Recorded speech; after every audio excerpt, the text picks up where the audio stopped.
ಅಕ್ಕನ ಜೊತೆಗೆ ಮೊದಲನೇ ದಿನ ಶಾಲೆಗೆ ತೆರಳಿದ ಬಾಲಕನಿಗೆ ಅಪಘಾತ ಸಂಭವಿಸಿ ಸ್ಥಳದಲ್ಲೇ ಸಾವು ಆಗಿದೆ. ಬೆಳಗಾವಿ ಜಿಲ್ಲೆಯ ರಾಯಬಾಗ ತಾಲೂಕಿನ ಕಂಕನವಾಡಿ ಹೊರವಲಯದಲ್ಲಿ ನಿಪ್ಪಾಣಿ ಮುಧೋಳ ರಾಜ್ಯ ಹೆದ್ದಾರಿ ಮೇಲೆ ಘಟನೆ ಸಂಭವಿಸಿದೆ. ಮುತ್ತುರಾಜ್ ಮುಗಳಕೋಡ 5 ವರ್ಷ ಮೃತ ಬಾಲಕ. ಮುಧೋಳ ನಿಪ್ಪಾಣಿ ರಾಜ್ಯ ಹೆದ್ದಾರಿ ದಾಟುತ್ತಿದ್ದ ಬಾಲಕನಿಗೆ ಮೊದಲು ಬೈಕ್ ಒಂದು ಡಿಕ್ಕಿ ಹೊಡೆದ ಪರಿಣಾಮ ಕೆಳಗೆ ಬಿದ್ದ ಬಾಲಕನ ಮೇಲೆ ಮತ್ತೊಂದು ವಾಹನ ಹಾಯ್ದು ಸ್ಥಳದಲ್ಲಿ ಮೃತಪಟ್ಟಿರುವ ಘಟನೆ ನಡೆದಿದೆ.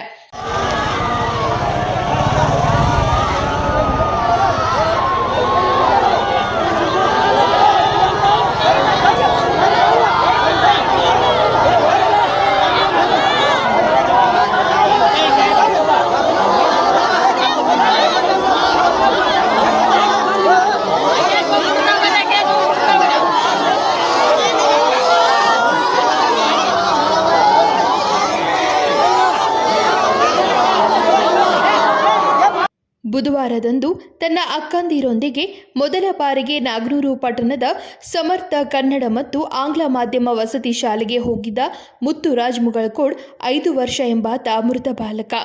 ಸಂಜೆ ಶಾಲೆಯ ಅನಧಿಕೃತ ವಾಹನವೊಂದರಲ್ಲಿ ಮನೆಯ ಪಕ್ಕದಲ್ಲಿರುವ ಹೆದ್ದಾರಿಯ ಮೇಲೆ ವಾಹನ ನಿಲ್ಲಿಸಿ ವಿದ್ಯಾರ್ಥಿಗಳನ್ನು ಕೆಳಗಿಳಿಸಿ ವಿದ್ಯಾರ್ಥಿಗಳ ಜೊತೆಗೆ ಬಾಲಕ ಕೂಡ ರಸ್ತೆ ದಾಟುತ್ತಿದ್ದ ವೇಳೆ ಅಪರಿಚಿತ ಬೈಕ್ ಒಂದು ಡಿಕ್ಕಿ ಹೊಡೆದ ಪರಿಣಾಮ ಬಾಲಕ ಕೆಳಗೆ ಬಿದ್ದ ವೇಳೆ ಮತ್ತೊಂದು ಅಪರಿಚಿತ ವಾಹನ ಹಾಯ್ದು ಸ್ಥಳದಲ್ಲಿ ಮೃತಪಟ್ಟಿದ್ದಾನೆ.